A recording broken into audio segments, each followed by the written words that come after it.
Call security. That family does not belong in here. The sharp command cut through the elegant ballroom before anyone had the chance to welcome the Black family, standing just inside the entrance. Every nearby conversation faded into an uncomfortable silence as heads slowly turned toward them. Crystal chandeliers reflected warm light across polished marble floors inside one of the city's most exclusive charity galas, where wealthy donors, business executives, and community leaders gathered in tailored evening attire. Black lead number 3 stood calmly beside his wife and their 2 children, each of them dressed with quiet elegance, holding a cream-colored invitation envelope that had never even been opened. Before he could offer it to the receptionist, white character number 3, a wealthy socialite known throughout the city for hosting high-profile charity events, stepped forward with unmistakable confidence. She folded her arms, looked directly at the family, and gave a brief nod toward the uniformed security officers stationed near the entrance. The officers exchanged uncertain glances before walking toward the family with measured professionalism. Around them, whispers spread almost immediately. Some guests assumed there must have been a mistake. Others quietly accepted the woman's judgment without asking a single question. Black lead number 3 noticed every pair of eyes settling on his family, but his expression remained remarkably composed. His daughter instinctively reached for his hand while his young son moved a little closer to his mother without saying a word. Neither child fully understood why strangers suddenly looked at them as though they had done something wrong. White character number 3 never raised her voice again because she believed she no longer needed to. Years of influence had taught her that people usually accepted her assumptions without hesitation. She glanced briefly toward the event coordinator before speaking in a calm but unmistakably dismissive tone. "This is a private invitation-only event," she said. "Please verify that they actually belong here before they make everyone uncomfortable." The words landed harder than a shout because they were spoken as though they reflected common sense instead of personal judgment. One of the security officers stopped a respectful distance away from the family and offered a polite smile despite the tension surrounding them. "Good evening, sir," he said carefully. "May I see your invitation?" Black lead number 3 nodded without the slightest sign of anger. He slowly reached into the inside pocket of his tailored dark suit and removed the sealed envelope, handling it with the same steady confidence he had shown since walking through the doors. Before he could pass it forward, white character number 3 interrupted again. "Check their names carefully," she insisted. "People sometimes borrow invitations." Several guests quietly nodded, while others lowered their eyes, uncomfortable with the direction the situation had taken. The receptionist behind the welcome desk hesitated before extending her hand toward the envelope. She sensed something did not feel right, yet she also understood the influence white character number 3 carried within this circle. Black lead number 3 noticed the hesitation but chose not to comment. Instead, he gently smiled at his children, silently reassuring them that remaining calm mattered more than winning an argument. His wife mirrored that quiet strength, resting one reassuring hand on their son's shoulder while maintaining graceful composure despite the growing attention surrounding them. The security officers remained professional, but even they seemed uncertain whether they were responding to a genuine concern or simply following someone else's assumptions. Across the ballroom, conversations had almost completely stopped. Dozens of guests watched the unfolding scene with quiet curiosity, convinced they were about to witness a family being escorted away from one of the most prestigious events of the year. None of them noticed the large entrance doors slowly opening behind the crowd as someone important quietly arrived, completely unaware that the evening had already begun without him. The receptionist accepted the unopened envelope with careful hands, almost afraid that even touching it might deepen the uncomfortable silence surrounding the family. She glanced at the elegant cream paper, noticed the embossed gold seal, and hesitated before breaking it open. Around her, the guests continued watching as though every second confirmed the assumptions already forming inside their minds. Black lead number 3 remained exactly where he was, his shoulders relaxed, his posture confident without appearing confrontational. He had learned long ago that dignity often spoke louder than explanations. His wife quietly adjusted the sleeve of their youngest child while offering a reassuring smile that seemed intended more for her children than for anyone else in the room. She wanted them to remember that moments like this did not define who they were. They had experienced suspicious glances before, whispered conversations in upscale stores, unnecessary questions in expensive neighborhoods, and awkward pauses when they entered places where people rarely expected to see a black family dressed with quiet confidence. Tonight was beginning to feel painfully familiar, yet neither parent allowed disappointment to appear on their faces. They understood that their children were watching every expression, every breath, every choice they made. Black lead number 3 gently squeezed his daughter's hand as she looked up at him with confused eyes. She was old enough to recognize embarrassment, but still too young to understand why strangers sometimes decided who belonged before speaking a single word. He leaned slightly toward her and whispered softly, "Keep your head up. We know why we are here." She nodded, drawing strength from the calm certainty in his voice.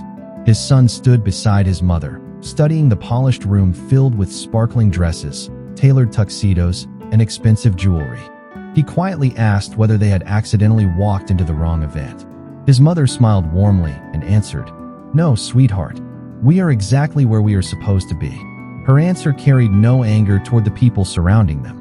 Instead, it reflected years of choosing grace over resentment, believing that character mattered more than public approval. White character number 3 observed the family's composure with growing irritation because it did not fit the story she had already created in her own mind. She expected nervous excuses, defensive arguments, or visible discomfort. Instead, she found a family standing together with remarkable confidence, refusing to surrender either their manners or their self-respect. That confidence only strengthened her belief that they were pretending to belong. She quietly stepped beside the receptionist and lowered her voice just enough to sound polite while ensuring nearby guests could still hear every word. "Please make absolutely certain," she said. "Events like this attract people who hope no one notices." Several guests exchanged uncertain looks. Some appeared uncomfortable, while others simply trusted her judgment because she had been a respected figure in these circles for many years. The security officers remained nearby, neither advancing nor stepping away. One of them watched Black lead number 3 closely and noticed something that did not match the accusations filling the room. The man never looked toward the exits. He never searched for an escape. Instead, his attention stayed almost entirely on his family, making certain his children felt safe despite the growing attention surrounding them. The officer quietly wondered why someone attempting to deceive others would remain so remarkably composed. The receptionist finally unfolded the invitation and immediately recognized the quality of the paper, the official signatures, and the unique event seal that could not easily be duplicated. Her expression shifted almost imperceptibly, although she said nothing yet because she wanted to verify every detail before speaking. Black lead number 3 noticed the subtle change but remained silent. He had no interest in winning an argument. He simply wanted his children to witness that patience could sometimes reveal the truth more powerfully than anger ever could. Across the ballroom, servers carrying silver trays slowed their pace. Musicians quietly lowered the volume of the string quartet, and conversations dissolved into scattered whispers. Everyone sensed that something important was unfolding, although almost no one understood what that would be. Near the grand entrance, the large doors continued opening as another distinguished guest entered the building, greeted warmly by staff members who immediately recognized the arrival. While inside the ballroom, no one yet realized that the next few moments would quietly challenge every assumption that had shaped the evening from the very beginning. The receptionist looked from the invitation to the registration tablet, then back to the elegant envelope in her hands, carefully comparing every letter without rushing. She quietly entered the confirmation number, waiting as the system searched the official guest list. Beside her, white character number 3 watched with growing impatience, convinced that the result would justify everything she had already said. She had spent years moving comfortably through rooms exactly like this one, where exclusive guest lists and familiar faces created an invisible boundary between those who belonged and those who did not. In her experience, confidence often revealed status, and unfamiliarity usually suggested a mistake. She believed she could recognize every important family invited to the gala. The calm Black family standing only a few feet away simply did not fit the picture she had already accepted as truth. "There has to be something wrong," she said quietly, careful enough to sound composed but loud enough for nearby guests to hear. "Please double-check everything." The receptionist nodded respectfully and continued reviewing the information without responding. The security officers remained nearby, no longer appearing eager to intervene, but unwilling to leave until the situation became completely clear. Black lead number 3 noticed their hesitation and appreciated that none of them had treated his family with disrespect. They were performing their responsibilities, even while navigating an uncomfortable situation created by someone else's assumptions. His attention returned to his children. His daughter studied the sparkling ballroom with thoughtful curiosity instead of fear. "Dad," she whispered softly, "why do people keep looking at us?" He smiled gently before answering in the calm voice that had guided his family through many difficult moments. "Sometimes people make decisions before they know the whole story. That tells you something about them. It does not tell you anything about us." She nodded slowly, holding those words close as though she sensed they would matter long after this evening ended. His son quietly straightened the collar of his small jacket, trying his best to imitate his father's steady posture. Their mother noticed and smiled with quiet pride. She reached over and brushed an invisible piece of lint from his shoulder, reminding him that confidence did not require raising his voice. Across the room, several guests began whispering among themselves. A few wondered whether the family had somehow entered through the wrong entrance. Others questioned why no one had simply confirmed the invitation before drawing so much attention. One older couple exchanged uncomfortable glances, recognizing that the family had behaved with remarkable patience, while everyone else seemed increasingly unsettled. White character number 3 sensed the mood beginning to shift and stepped slightly closer to the welcome desk. "These events have standards," she said. "If exceptions are made, people notice." Her words sounded polished, but the assumption beneath them remained unmistakable. The receptionist finally looked up from the screen, her expression thoughtful rather than surprised. She compared the digital information with the printed invitation one more time, taking extra care because she understood that one incorrect statement could embarrass either the guests or the organizers. Before she could speak, the event coordinator approached after noticing the growing crowd gathered near the entrance. "Is everything all right?" he asked politely. White character number 3 answered before anyone else had the opportunity.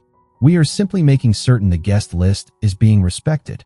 The coordinator accepted the invitation from the receptionist and immediately recognized the official design used only for a very limited group of honored guests. He frowned almost imperceptibly, not because he questioned the family, but because something about the invitation suggested there was more to this evening than most people realized. He carefully reviewed the information without making any announcement, then quietly excused himself for a brief moment, explaining that he wanted to verify one final detail personally. As he walked away, white character number 3 interpreted his departure as confirmation that she had been correct all along. She folded her arms once again, certain that the family would soon be asked to leave. Black lead number 3 simply waited, completely unshaken by the whispers surrounding him. He had accepted the invitation because someone he deeply respected had personally insisted that his entire family attend this celebration. That promise had not changed simply because strangers doubted his place in the room. At that same moment, beyond the entrance doors, the distinguished guest who had quietly arrived minutes earlier finished greeting several members of the hotel staff and began walking toward the ballroom with calm purpose, unaware that almost everyone inside was waiting for an answer that only his presence could provide. The quiet conversation throughout the ballroom never truly returned after the event coordinator walked away with the invitation. Instead, the room settled into an uneasy silence filled with restrained curiosity. Crystal glasses remained suspended halfway to lips, conversations dissolved into whispers, and even the musicians seemed to soften their performance without realizing it. Every passing second encouraged more speculation. White character number 3 interpreted the silence as confirmation that the organizers were uncovering exactly what she had expected. She stood with practiced confidence, convinced she had protected the reputation of the evening before anyone else had noticed a problem. She glanced briefly towards several familiar donors, offering a composed smile that suggested the situation was already under control. Some returned polite smiles, while others appeared increasingly uncomfortable with how publicly the family had been singled out before any facts had been confirmed. Black lead number 3 noticed none of the whispers directed at him seemed to surprise his children anymore. His daughter continued holding his hand, but her grip had relaxed.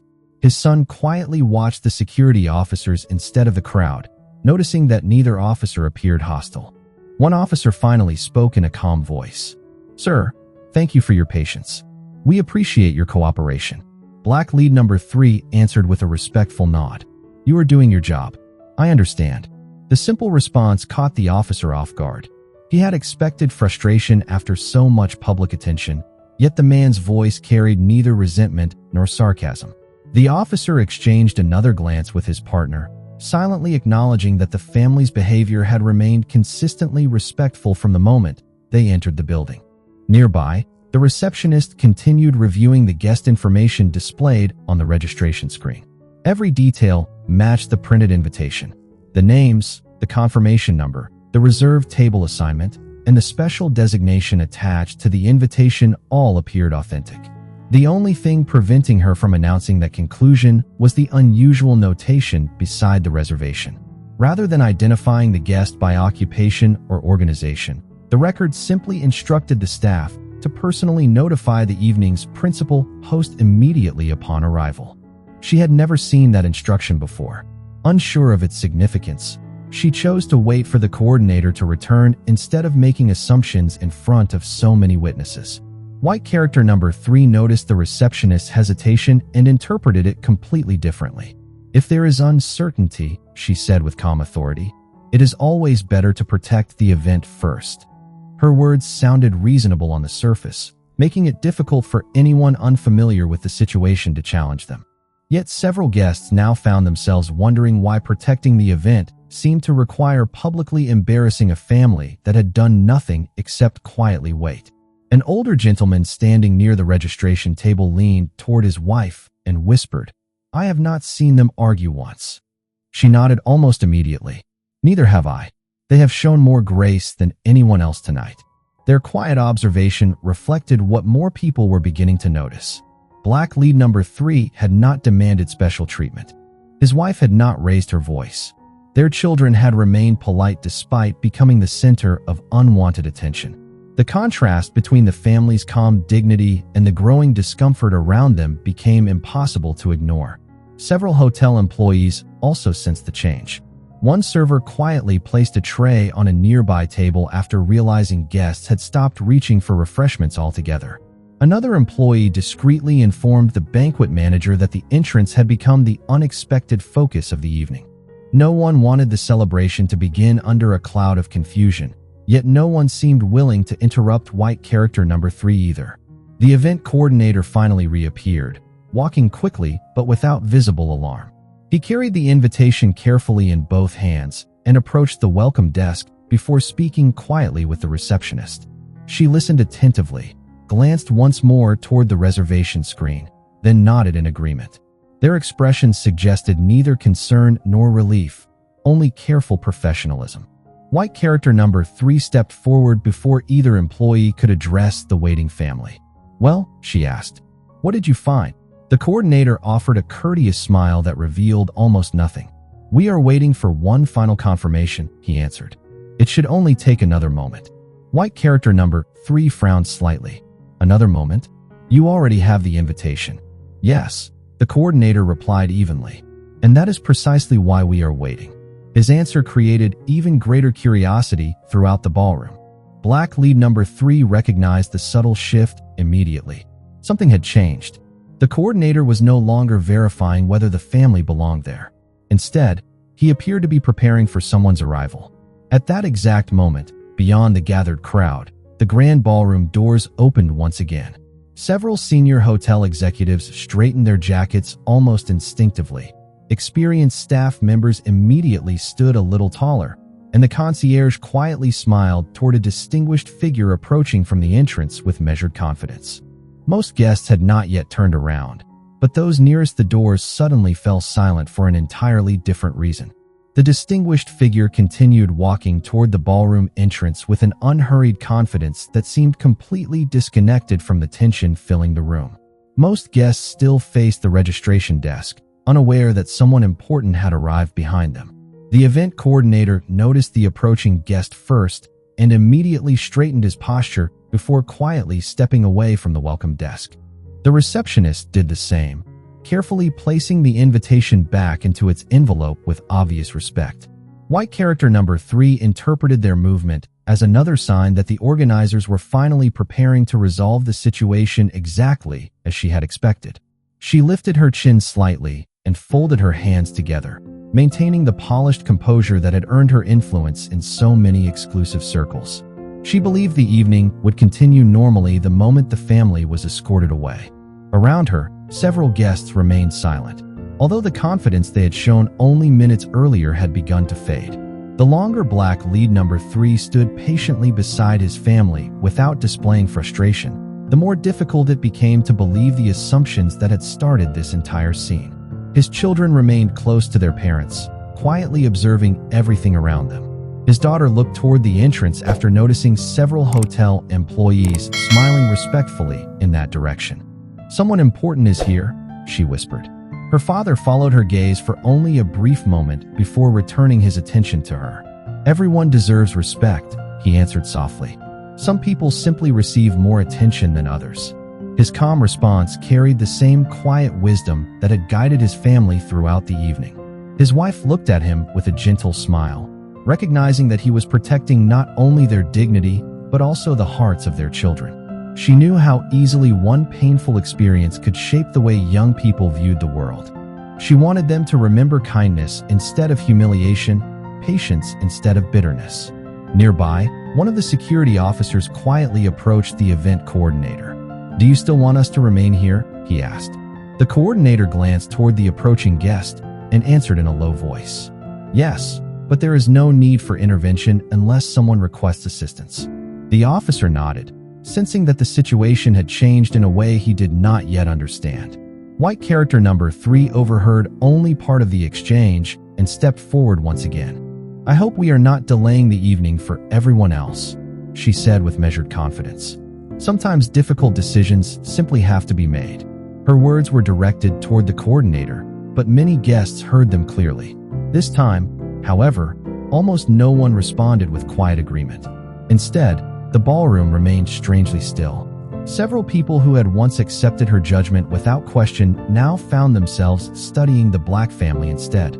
They saw a father who never raised his voice, a mother who never lost her grace, and 2 children trying to understand why strangers questioned whether they belonged in a room they had entered with a valid invitation.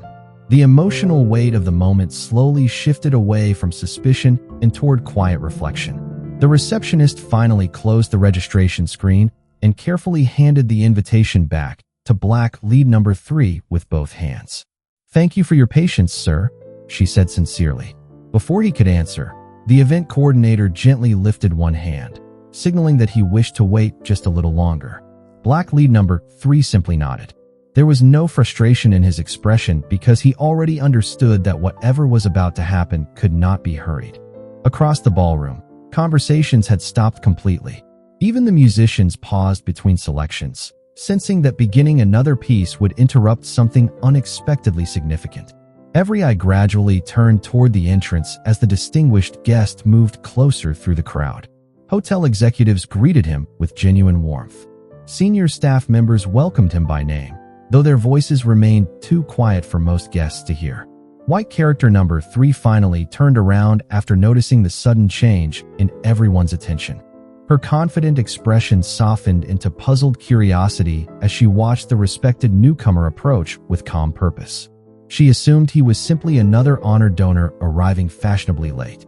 She had no reason to believe his arrival had anything to do with the family standing only a few feet away. Black lead number 3, however, recognized the familiar figure immediately. His face remained composed, but a quiet smile finally appeared, not because he felt vindicated, but because he knew the waiting was almost over. The distinguished guest lifted his eyes above the crowd, spotted Black lead number 3 standing near the welcome desk, and without the slightest hesitation changed direction, walking straight toward him while every person in the ballroom watched in complete silence. The distinguished guest continued forward without slowing, passing influential donors, board members, and honored sponsors as though none of them were the reason he had come. Conversations faded into complete silence, replaced only by the quiet sound of polished shoes crossing the marble floor. Every person standing near the entrance instinctively stepped aside, creating a clear path that led directly toward Black lead number 3 and his family. The event coordinator smiled with visible relief, while the receptionist lowered her hands respectfully, finally understanding why the reservation had carried such unusual instructions. White character number 3 watched the scene unfold with growing uncertainty. She expected the distinguished guest to stop beside the organizing committee or greet the largest contributors first. Instead, he continued walking in the opposite direction. For the first time that evening, confidence gave way to confusion. She glanced towards several familiar faces, hoping someone else understood what was happening, but they looked just as puzzled. Black lead number 3 remained exactly where he was. His calm expression never changed because there was nothing unexpected about this moment from his perspective. His wife noticed the approaching figure and smiled warmly, recognizing him immediately. Their daughter looked up at her parents before quietly asking, "Is that the person who invited us?" Her father nodded gently. "Yes," he answered. "That is why I asked everyone to be patient." His son straightened his jacket once more, no longer because he felt nervous, but because he wanted to make a good impression on someone his parents clearly respected. The distinguished guest reached the family, and his face immediately brightened with genuine happiness. Before acknowledging anyone else in the ballroom, he extended both hands toward Black lead number 3 with unmistakable warmth. "I have been looking forward to seeing you," he said with a broad smile. "Thank you for bringing your beautiful family." Black lead number 3 accepted the greeting with quiet dignity, returning the handshake naturally before introducing his wife and children. The distinguished guest welcomed each member of the family personally, speaking to the children with kindness that immediately eased the tension they had carried since entering the ballroom. He complimented the young girl's elegant dress and asked the boy whether he was excited for the evening's scholarship presentation. The boy smiled for the first time since arriving and answered politely. Around them, dozens of guests exchanged astonished looks. They had expected an uncomfortable conclusion to the confrontation. Instead, they were witnessing one of the evening's most honored guests receiving a welcome that reflected friendship rather than mere acquaintance. The event coordinator stepped forward respectfully. "Sir," he said to the distinguished guest, "we wanted to make certain everything was prepared properly before your special guests entered." The distinguished guest looked briefly toward the welcome desk, then toward white character number 3, whose expression had become noticeably unsettled. He sensed immediately that something unusual had occurred before his arrival. Without showing irritation, he turned back toward Black lead number 3 and quietly asked, "I hope there were no problems getting inside." Black lead number 3 paused for only a moment before answering with complete honesty but remarkable grace. "There was a misunderstanding," he said calmly. The staff remained professional. They were simply responding to concerns that had already been raised. His answer carefully avoided blaming anyone directly, even though everyone standing nearby understood exactly what he meant. The security officers exchanged respectful glances, grateful that he had recognized their professionalism instead of allowing the evening to become more divisive. The distinguished guest slowly looked around the silent ballroom, noticing the uncomfortable expressions, the motionless guests, and the woman standing only a few feet away whose confidence had completely disappeared. He did not need a detailed explanation to recognize what had happened. The room itself told the story. White character number 3 lowered her folded arms for the first time since the family had entered. She suddenly realized that every assumption she had spoken with absolute certainty was now hanging silently in front of hundreds of witnesses. No one interrupted the moment. No one rushed to explain. The crystal chandeliers continued casting warm light across the ballroom, while the string quartet remained silent, leaving only the quiet sound of measured breathing inside a room where certainty had dissolved into reflection.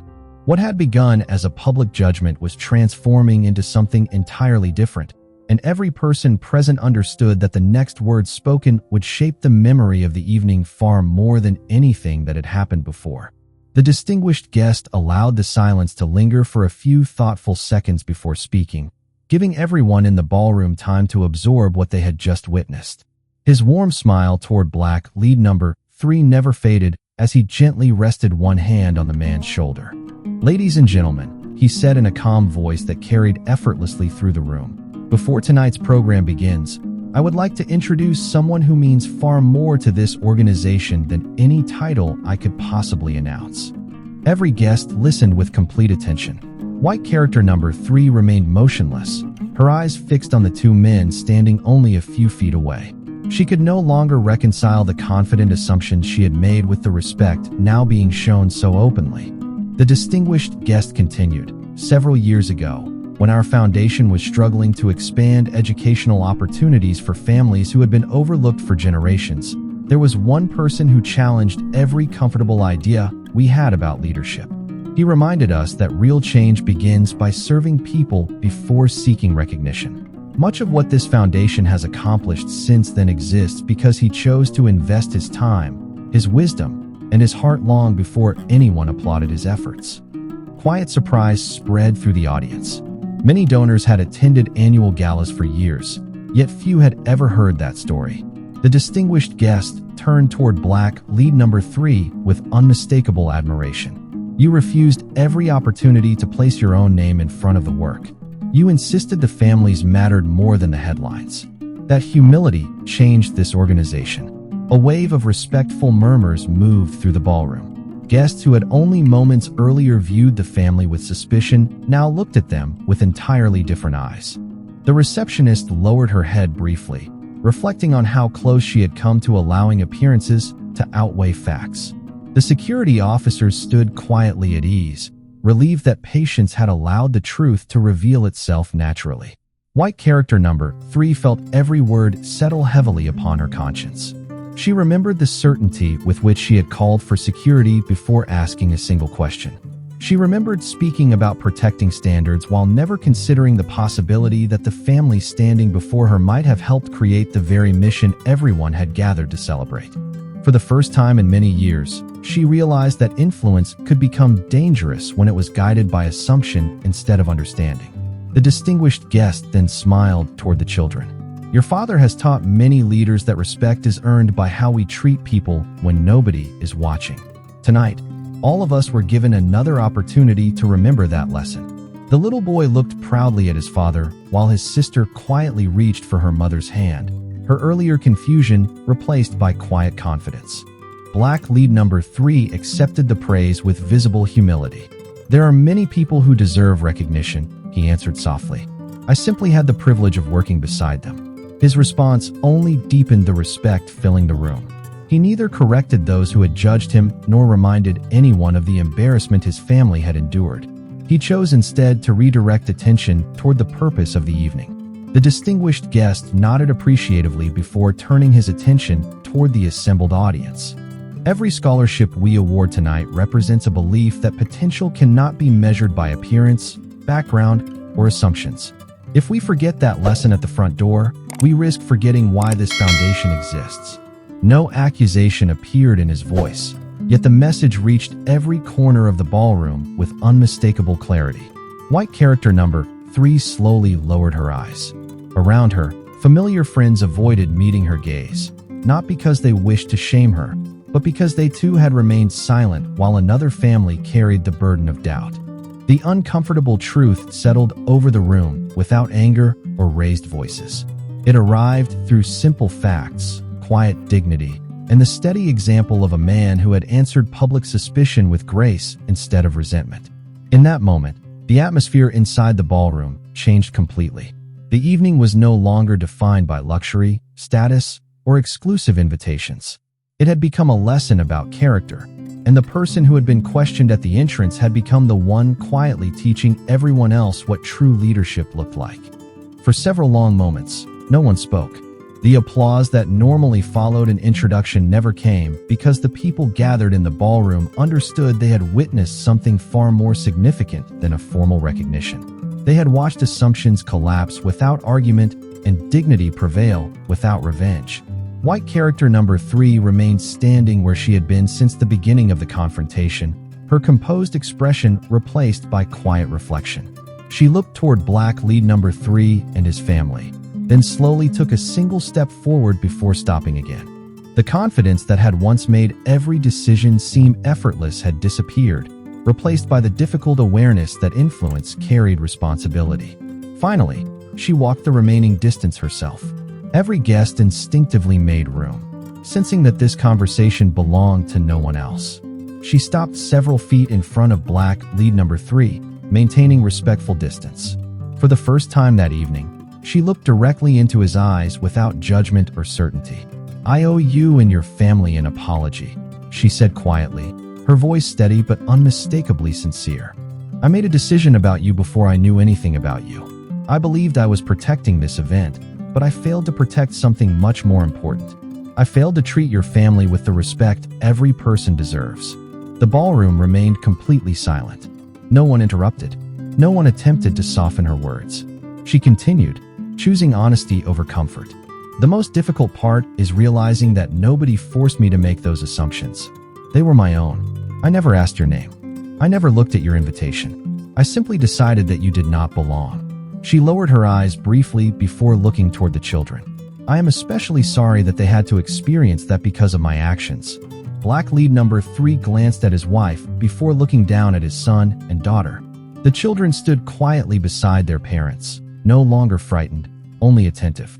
He then returned his attention to white character number 3 and answered with the same calm voice that had guided his family throughout the evening. "Thank you for saying those words.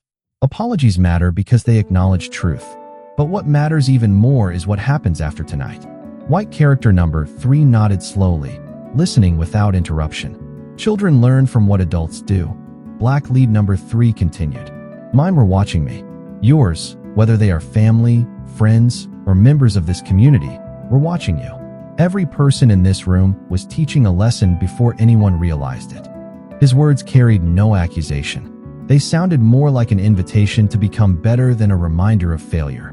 The distinguished guest watched quietly, allowing the conversation to unfold naturally. Several guests lowered their heads in thoughtful reflection, recognizing themselves somewhere inside the lesson being shared. Black lead number 3 smiled gently toward his children before speaking again. "I have spent many years teaching them that bitterness is easy but character takes practice. If I leave tonight carrying resentment, then I undo everything I have tried to teach them." His daughter squeezed his hand with quiet pride, understanding more now than she had when they first entered the ballroom. His son looked toward white character number 3 with innocent curiosity rather than anger. White character number 3 felt tears gather in her eyes, not from humiliation but from the realization that the family she had publicly questioned was now extending her more grace than she had offered them. "I cannot change what happened when you walked through those doors," she admitted, "but I can make certain I never allow it to happen again because of me." The event coordinator stepped forward respectfully. "We will review our welcome procedures," he said. "Every guest should be greeted with courtesy before assumptions are made." The receptionist nodded immediately, followed by the security officers, who understood that professionalism had always required fairness as much as vigilance. Around the ballroom, guests quietly applauded, not because someone had won an argument, but because they had witnessed humility answered with compassion. The atmosphere felt lighter than it had all evening. The tension that once filled the entrance had been replaced by something stronger than embarrassment. It had become understanding. Black lead number 3 extended his hand, and white character number 3 accepted it with gratitude. The handshake lasted only a moment, yet everyone watching recognized that genuine respect had finally entered the room, not through wealth, status, or influence, but through the simple courage to admit a mistake and the even greater courage to forgive it. Several months passed before many of the guests from that evening fully understood why the memory stayed with them. The gala had successfully raised scholarship funds, new educational partnerships had been announced, and newspaper articles praised the generosity of the community. Yet those who had stood near the entrance remembered something far more meaningful than any speech delivered from the stage.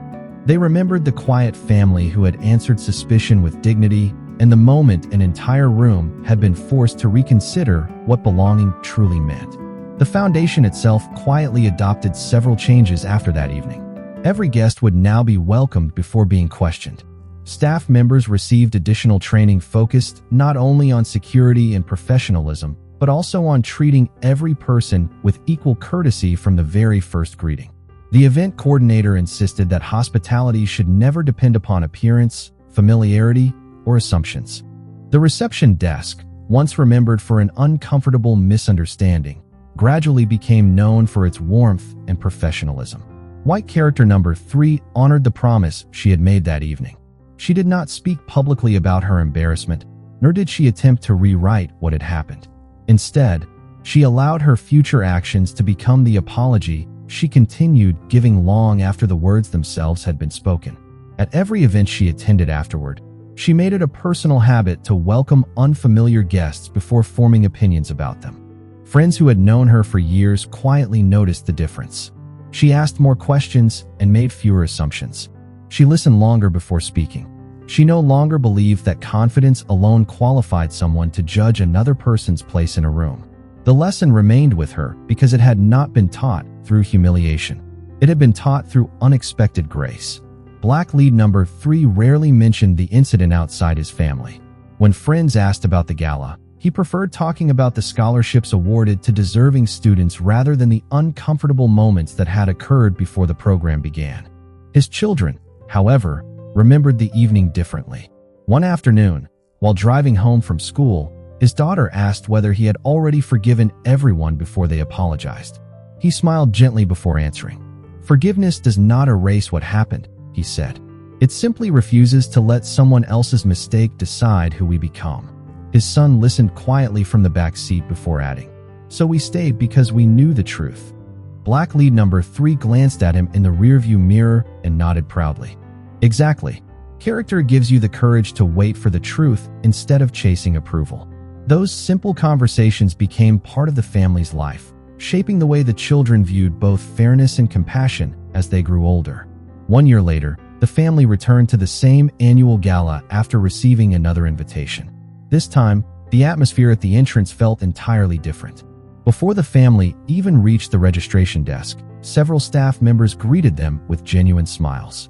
The receptionist warmly welcomed each member by name, remembering not only their faces but also the lesson they had quietly taught everyone in attendance. White character number 3 approached with sincere warmth, greeted the children first, and thanked the family for accepting another invitation. Nothing about the exchange felt forced. Respect had become natural because it had been practiced consistently.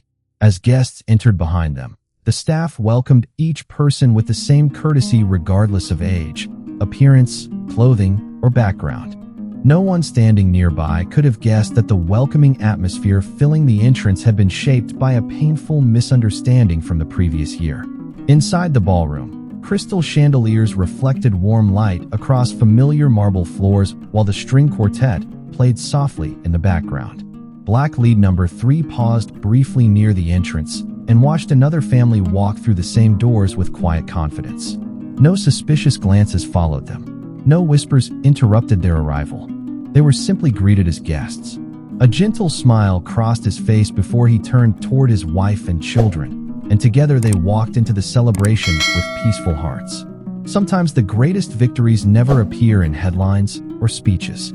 Sometimes they are found in a doorway where fear is quietly replaced with welcome, where assumptions give way to understanding, and where kindness proves itself stronger than prejudice without ever needing to raise its voice.